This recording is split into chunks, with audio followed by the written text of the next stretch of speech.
Assalamualaikum warahmatullahi wabarakatuh. Perkenalkan, nama saya Nur Aziza Aulia dengan NIM 220404502033. Baik, di sini saya akan menyelesaikan suatu tugas yaitu mata kuliah praktek BK Belajar dengan tugas membuat video terkait bimbingan kelompok dengan tema belajar efektif dan efisien di bidang belajar. Baik, adapun video selanjutnya. Assalamualaikum warahmatullahi wabarakatuh.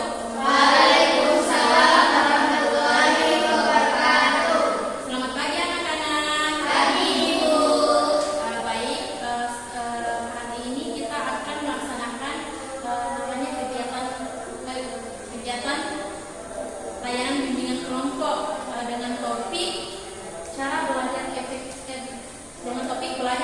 dan efisien. Baik, sebelum itu Ibu meminta dari antara anak-anak ini yang bisa memimpin teman-temannya berdoa. Siapa yang bisa? Baik, saya persilakan.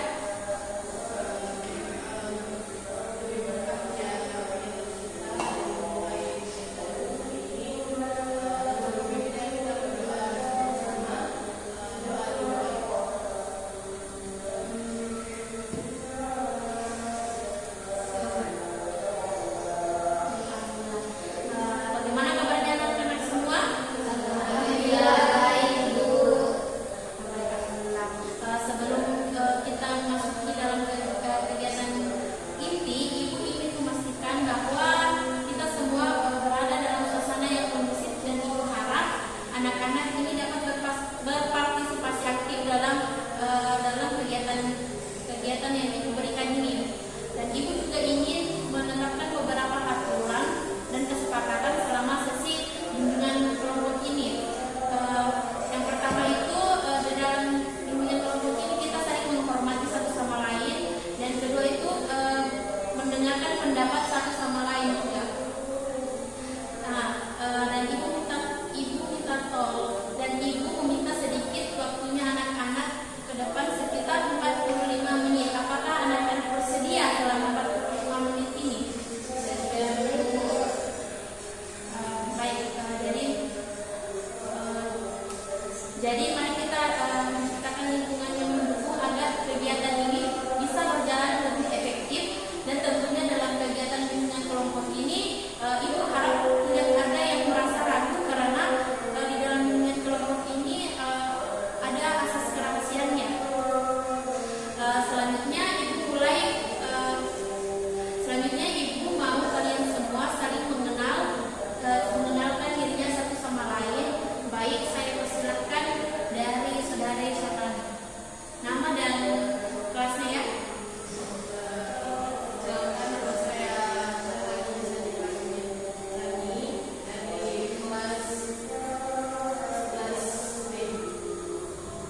Baik, saya persilakan saudari.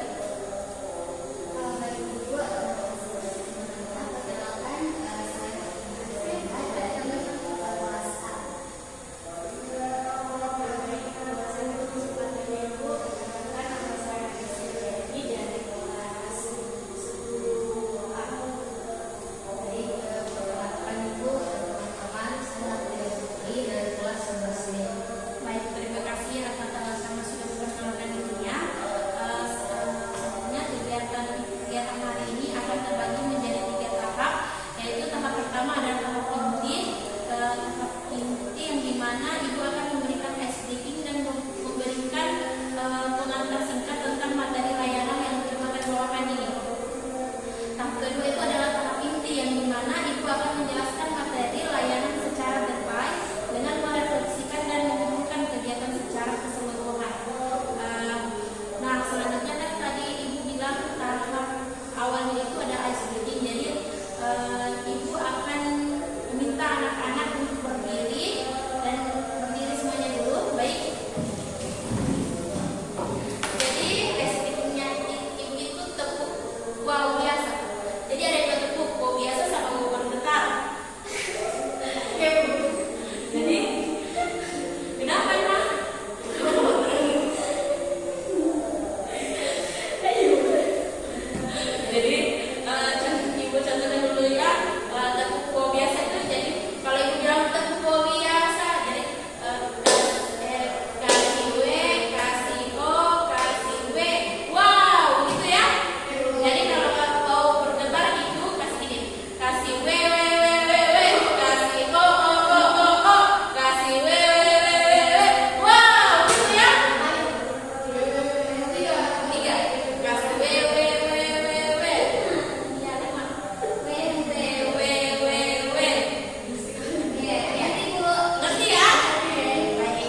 belajar hari ini selanjutnya Ibu akan memberikan pengantar singkat tentang belajar efektif dan efisien.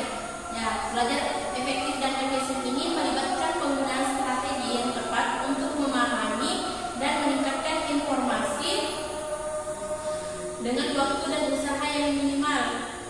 Ini dapat meliputi pemilihan metode yang sesuai, fokus pada pemahaman inti, memanfaatkan sumber daya seperti catatan ataupun teknologi, dan mengukur waktu dengan baik untuk istirahat dan refleksi. Kata belajar efektif dan efisien ini pasti sudah tidak asing lagi, bagi anak-anak kan? Baik, Ibu meminta satu orang yang bisa jelaskan apa yang Anda ketahui lagi dari belajar efektif, dan menurut pendapat Anda ya, jangan yang Ibu sudah sebutkan tadi. Baik, saya silakan. Menurut saya belajar efektif itu ketika kita belajar dan hasilnya jelas terlihat, Bu. Jadi menunjukkan perilaku yang positif, Bu, seperti itu. Baik. Selanjutnya siapa yang bisa menjawab lagi?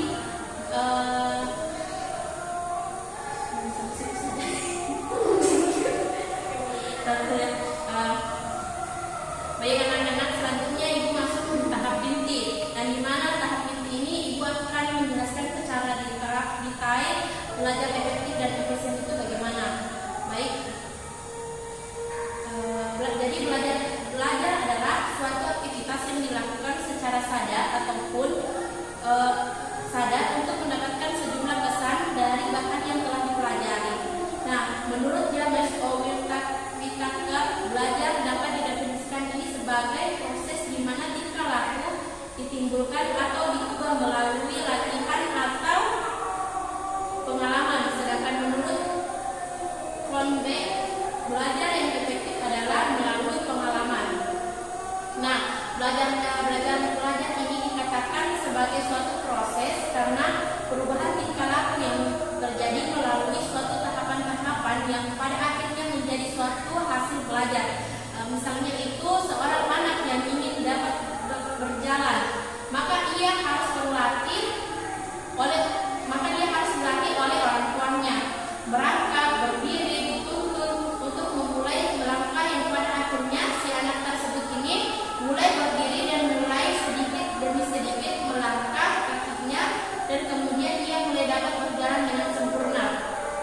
Dengan ini, bila seorang siswa ingin mengetahui dapat serta memahami sesuatu dengan baik, maka ia harus melakukan proses yang disebut proses belajar. Nah, proses belajar ini akan menghasilkan perubahan yang bersifat intensional atau disengaja, intensitas atau disengaja. Nah, selanjutnya ini ada beberapa faktor yang mempengaruhi hasil belajar. Belajar ini merupakan aktivitas fisik dan mental yang tidak berdiri sendiri, tetapi keberhasilan belajar ditentukan oleh banyak faktor. Faktor-faktor ini bisa berasal dari dalam diri sendiri atau faktor internal, dan faktor dari luar itu faktor eksternal. Nah, faktor tersebut diantaranya itu faktor kayak kondisi internal. Nah, kondisi internal ini adalah kondisi yang berasal dari dalam diri siswa yang meliputi satu itu fisik atau jasmani, ya, yang dimana apabila secara umum kondisi seseorang apabila dikatakan sehat, maka akan mempengaruhi aktivitas dan hasil belajarnya. Misalnya, siswa kondisi sakit, secara tiba-tiba terjadi sakit kepala, sakit perut, serta kecelakaan lalu lintas sejenisnya lah. Yang kedua itu psikis atau kejiwaan, yang dimana apabila kondisi kejiwaan seseorang dalam belajar kurang stabil, maka akan mempengaruhi aktivitas belajar dan hasil belajarnya. Misalnya itu siswa diliputi rasa ketakutan, kecemasan, adanya konflik-konflik batin, diliputi rasa kekecewaan serta gangguan psikis lainnya. Yang ketiga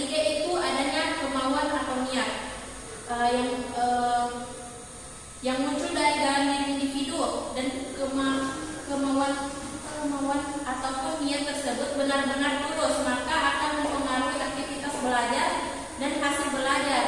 Misalnya siswa niat belajar dengan sungguh-sungguh karena belajar itu merupakan suatu kebutuhan diri sendiri apabila ingin mencapai masa depan yang gemilang. Selanjutnya yang keempat itu kecerdasan IQ, yang dimana faktor kecerdasan IQ ini juga sangat mempengaruhi aktivitas dan hasil belajar seseorang. Seseorang yang dikategorikan mempunyai IQ normal itu, yang poin keempat itu ada kecerdasan IQ. Nah, faktor kecerdasan IQ ini juga sangat mempengaruhi aktivitas dan hasil belajar seseorang. Seseorang yang dikategorikan mempunyai IQ normal itu dari 100 sampai 110. Maka ia disimpulkan akan mampu mengikuti belajar di sekolah-sekolah umum dengan lancar selama ia tidak mengalami gangguan-gangguan lainnya. Demikian juga apabila seseorang mempunyai kecerdasan di bawah normal, tentunya akan mempengaruhi aktivitas dan hasil belajar di sekolah jika dibandingkan dengan seseorang yang kecerdasannya normal. Selanjutnya yang poin kelima itu minat. Minat juga menentukan aktivitas dan hasil belajar seseorang. Minat adalah tertarik yang kuat terhadap objek tertentu. Apabila seseorang dalam belajar sudah tidak mempunyai rasa ketertarikan yang kuat terhadap objek yang dipelajari, tentunya aktivitas dan hasil belajar yang dicapai juga tidak optimal. Demikian juga sebaliknya. Oleh karena itu perlu seseorang terus-menerus untuk belajar, mencintai, menyenangi suatu objek belajar, sehingga pada akhirnya mampu dengan seutuhnya tertarik yang kuat dan mencintai dengan setulus-tulusnya objek belajar tersebut. Yang poin keenam itu motivasi. Motivasi adalah dorongan yang ada dalam diri seseorang untuk mencapai suatu hasil tertentu.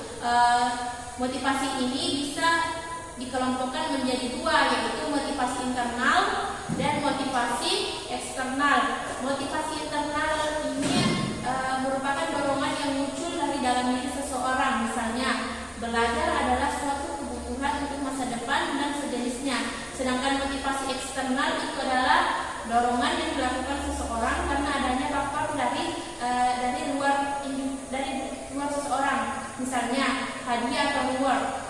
Siswa dapat hadiah apabila nilai hasil belajarnya itu di atas 80.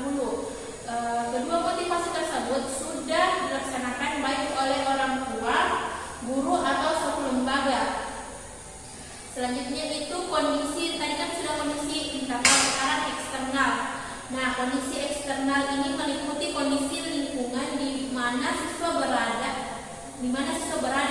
Kondisi lingkungan adalah keadaan alam sekitar siswa yang mempengaruhi kegiatan belajarnya, baik lingkungan personal maupun lingkungan material seperti sarana prasarana. Kondisi eksternal ini meliputi yang pertama itu sarana dan prasarana. Sarana prasarana penunjangan keberhasilan belajar juga mempengaruhi aktivitas dan hasil belajar seseorang. Sarana dan prasarana ini juga bisa dari siswa dan dari lembaga pendidikan. Misalnya di rumah mempunyai sarana dan prasarana penunjang kebersihan belajar. Sedangkan di sekolah sarana dan prasarana penunjangan belajar juga lengkap, maka kemungkinan untuk mencapai hasil belajar yang maksimal akan tercapai. Terus yang kedua itu lingkungan sekitar. Lingkungan di mana individu tinggal dan lingkungan bermain individu akan sangat mempengaruhi aktivitas dan hasil belajar. Apabila lingkungan sekitar sangat mendukung kemajuan individu, maka keberhasilan belajar dapat tercapai. Demikian juga sebaliknya, termaksud di dalamnya adalah lingkungan bermain dan kelompok individu. Oleh sebab itu, seseorang harus bijak dalam menyikapi dirinya untuk hidup bermasyarakat. yang maksudnya ini mampu memilih mana yang bermanfaat dan mana yang tidak bermanfaat bagi dirinya. Selanjutnya itu ada 3 hal yang mendukung terhadap cara belajar efektif. Di antaranya yang pertama itu belajar mandiri. Belajar mandiri ini sebuah konsep pembelajaran atas inisiatif sendiri, bukan belajar sendiri. Kedua hal itu sangat berbeda, artinya yang benar adalah belajar atas inisiatif diri sendiri, karena dengan begitu diri kita akan merasa teringat akan hal yang kita pelajari karena kita tertarik pada hal tersebut. Cara ini adalah cara paling efektif untuk belajar sehingga kita terus mengingatnya. Tetapi cara ini juga sangat sulit karena butuh kemauan pada diri kita sendiri. Yang kedua itu media belajar. Media belajar ini adalah sebuah sarana kita yang akan membantu dalam belajar, karena kita tinggal membaca dari media itu sehingga kita sudah tinggal memahami tersebut. Ini juga butuh kita cari sesuai yang akan kita pelajari. Bentuk sumber belajar banyak diantaranya. Yang pertama itu buku transparansi, film dengan topik tertentu, internet dan sebagainya. Selanjutnya itu yang ketiga itu strategi atau cara belajar. Strategi belajar efektif sangat penting untuk mencapai prestasi belajar yang ingin dicapai. Ada beberapa strategi dalam belajar supaya efektif dan efisien, yaitu yang pertama itu siapkan buku-buku materi pelajaran yang akan dipelajari dan dikumpul dengan rapi di atas meja belajar. Terus yang kedua itu mulailah pelajari buku paket atau buku catatan untuk yang pertama dan seterusnya. Jangan terlalu lama membaca buku. Upayakan kira-kira 20 menit pahami setiap alinea materi yang dipelajari. Catat hal-hal yang merasa penting dalam buku Anda. Jika belum dimengerti, maka tanyakan pada guru atau teman yang mengerti untuk pelajaran eksakta atau yang tidak menggunakan rumus-rumus. Cobalah sambil berbicara sendiri layaknya seseorang guru ketika berdiri di depan kelas. Hal ini untuk menguji beberapa persen Anda menguasai materi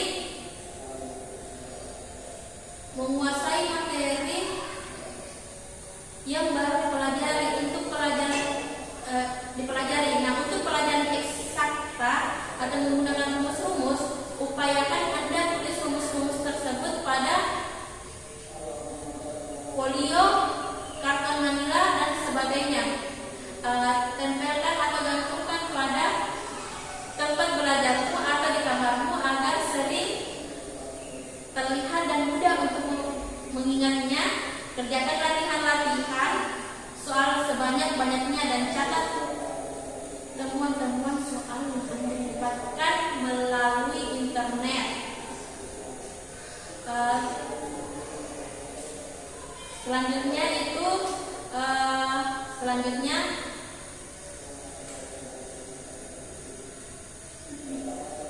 sampai sini itu.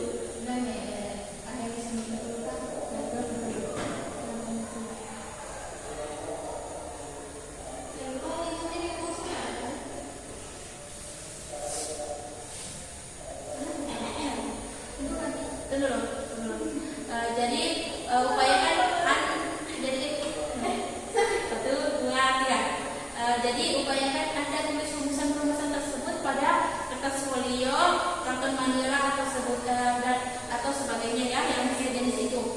Baik, sebelum Ibu tutup, Ibu meminta tolong kepada anak-anak, siapa yang bisa menyimpulkan dari materi yang Ibu sudah jelaskan dari tadi?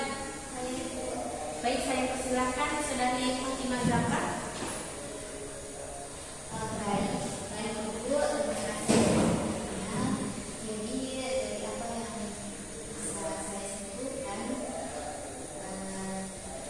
Dari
Baik, terima kasih hari ini sudah menunjukkan. Selanjutnya